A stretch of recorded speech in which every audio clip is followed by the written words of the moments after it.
ये गया को लोग अपभ्रंश रूप में कहा करते थे, गया सूर था, ये सब था। नाम गया का गयाई जी है। और बाहर में हम लोग जब जाते थे तो गया कहते थे तो उन लोग हम लोग का ठास करते थे। तो गया कौन शब्द है? तो गया जी हम लोग जानते हैं। इसी चीज़ को व्यापक बनाने के लिए बिहार के कैबिनेट में गया जी नाम अधिकृत कर दिया, नोटिफाई कर दिया। इसके लिए नीतीश कुमार जी को बहुत बहुत धन्यवाद देते हैं कि गया जी का पुराना नाम, पुराना गौरव एक तरह से देने का काम किया। अब हर कोई गया जी कहेगा। गया सूर के नाम पर जो गया था वो भूल करके गया जी कहेंगे लोग। जो गया जी कहने से गया के संस्कृति, गया का धर्म, गया के और जो विष्णु भगवान का चरण है उसके आलोक में फिर यहाँ तक कि बुद्ध भगवान का जो निर्माण की बात आई है, सब चीज़ समाहित हो जाता है गया जी में।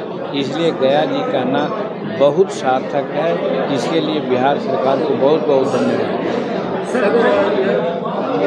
आतंकवाद के विरुद्ध में समर्थन हासिल करने के लिए भारत सरकार 40 वैश्विक स्तर पर भेज रही है, जिसमें कांग्रेस या विपक्षी दलों के भी सांसद हैं। देखिए, आतंकवाद से समस्त संसार के लोग आतंकित और प्रभावित। ये अलग बात है कि किसी ने हिम्मत नहीं किया आतंकवाद के खिलाफ लड़ाई लड़ने में। ये भारत के नरेंद्र मोदी जी ने हिम्मत दिखलाई कि आज आतंकवाद के खिलाफ उन्होंने कार्रवाई करके संसार का अगुवा बनने का काम किया। दिखला दिया कि आप लोग नहीं लड़ेंगे तो हम आतंकवाद के खिलाफ लड़ेंगे।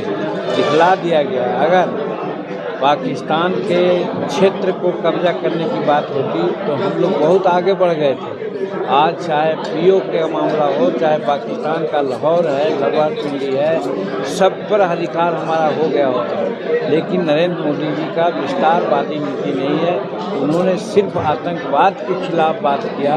और जब सब लोगों ने ऐसा कहा कि कार्रवाई ठीक है, कार्रवाई अच्छी हुई, और पाकिस्तान ने जब अपना दूसरे लोगों से त्राहिमाम किया, ऐसी परिस्थिति में इन्होंने अपना काम कुछ दिन के लिए रोक दिया है। हमारा जो अभियान सिंदूर है वो रुका नहीं है, उसको कुछ दिन के लिए हम लोग ठहराव दिया है और दुनिया को दिखलाया है कि हम में शक्ति है, उसका दुरुपयोग नहीं करेंगे। क्योंकि कहा गया है कि क्षमा शोभती उस भुजंग को जिसके पास गरल हो। तो आज भारत ने दिखला दिया कि हम कैसे चीन निर्मित, टर्की निर्मित जो औजार है उसको धूल की तरह से हम लोगों ने उड़ा दिया। ये संसार को बता दिया कि हम में शक्ति है, हम कुछ भी कर सकते हैं। लेकिन हमारा मकसद क्षेत्रवाद विस्तार का नहीं है, हमारा मकसद है आतंकवाद को दूर करने का। उसमें सब लोगों ने साथ दिया और कहा कि आतंकवाद में हम आपका साथ देंगे, इसलिए कुछ दिन के लिए स्थगित कर दिया गया है।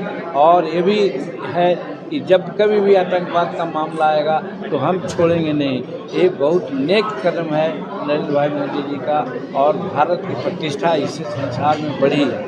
ये पाक प्रधानमंत्री का बयान आया है कि जो लंबित मुद्दे हैं भारत और पाकिस्तान के, उसको बातचीत से हल करना चाहिए दिल्ली और इस्लामाबाद। तो आज क्योंकि लंबित मुद्दा क्या है? कश्मीर को मुद्दा बनाते हैं। कश्मीर का कोई मुद्दा हम लोग नहीं मानते हैं। पीओके का मामला है, साफ कहा दिया गया इसी में कि पीओके को लोग छोड़ें, वो हमारा कश्मीर का अंग है, उसको हम ले करके रहेंगे। अगर ये बात छोड़ करके बात करना चाहता है, जैसे सिंधु जल का मामला था, हम सिंधु जल, कावेरी जल उनको दे करके उनके लोगों को तृप्त कर रहे थे, जमीन सिंचाई कर रहे थे। आपने जब कुछ दूसरा एटीट्यूड अपनाया तो हम सिंधु जल को, समझौता को हमने तोड़ दिया। आज उस पर बात करना चाहेंगे तो अपना पहले वो सुरक्षित करे, बतावे कि हम आतंकवाद को नहीं पनपने देंगे, तब सिंधु बात पर बात होगी। नहीं तो पीओके और कश्मीर पर मेरे समझ से कोई वार्ता भारत को स्वीकार नहीं है।